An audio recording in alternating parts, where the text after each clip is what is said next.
All right, let's get right into it. Today, we're basically going to perform an autopsy on a very modern, very common financial mistake, the entry-level luxury trap. Yeah, this is for anyone who's ever looked at that shiny emblem on a car and thought it was a shortcut to looking successful.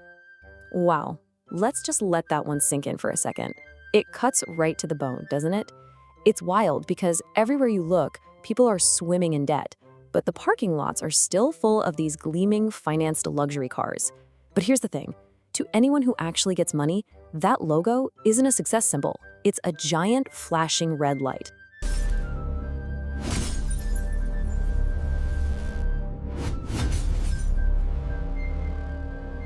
So this behavior, it actually has a name. We're talking about the fake rich.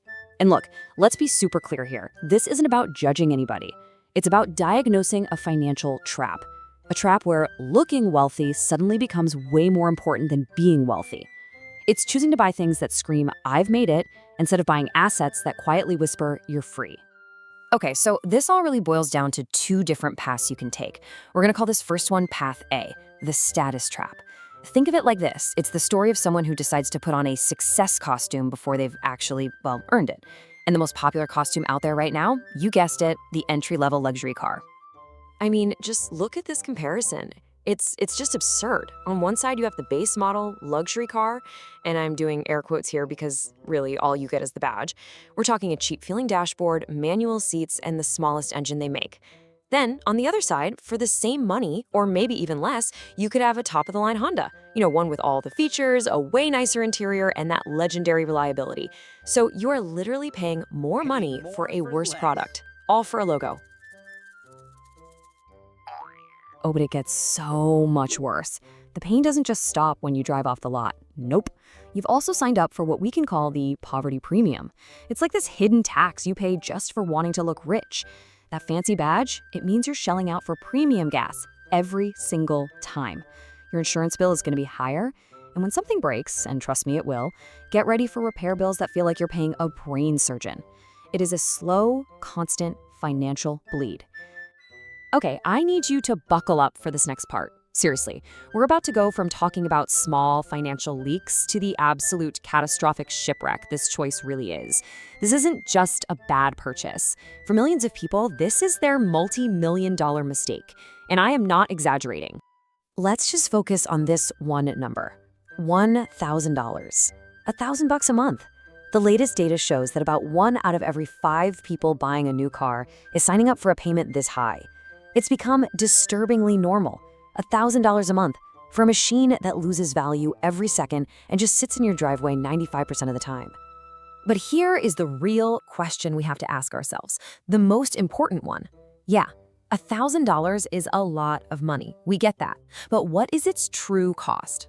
What is the future you are trading away for that car payment today?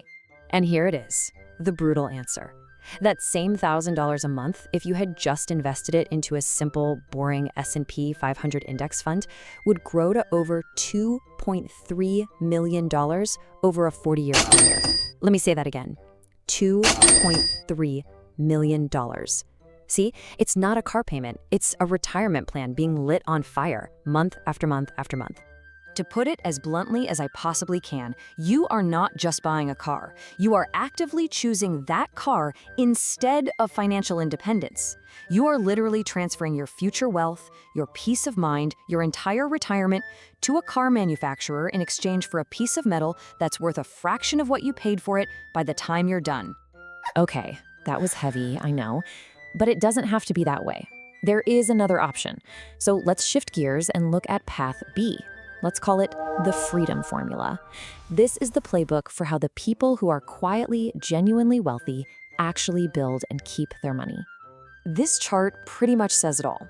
The difference in priorities is just stunningly clear. The fake rich might be spending 20, maybe 30% of their income on things that just signal wealth. Cars, clothes, you know the deal. But the actually rich, they're spending a tiny little sliver on that stuff, maybe 2 to 5%. So where does the rest of their money go?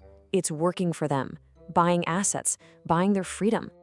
And this quote just nails the whole philosophy. Real wealth is quiet. It's the confidence of a paid-off house and an investment portfolio that's growing. Fake wealth is loud. It's a leased liability screaming for attention from strangers at a traffic light. And if you're still not convinced, just look at what actual millionaires and high earners drive. It is not what the car commercials tell you. They are driving Toyotas, Hondas, and Fords. The data is clear. 61% of people making over $250,000 a year drive regular, non-luxury cars. They get it. They consistently choose financial peace over a flashy image. So this all brings it back to you. We've laid out the two different paths, the trap and the formula. Now it's time for a choice. And making the right one really just requires a simple, honest audit of your own ego. Here's your practical 3-step guide. First, the buy it twice rule. Super simple. If you can't afford to buy that thing twice, in cash, you can't really afford it. Period. Second, make a conscious decision to stop paying the status tax. Just ask yourself, who am I actually trying to impress here? Strangers who could not care less about me? And finally, actively choose freedom over fancy finishes. Every dollar you don't spend on a depreciating car is a dollar you can invest in buying your own time back. And that just leaves us with one final question. It's the one you have to ask yourself every single time you feel that pull towards status. Is the fleeting approval of a total stranger, somebody you'll never see again, really worth more than decades of financial security and the freedom to live your life on your own terms? The choice, as always, is yours.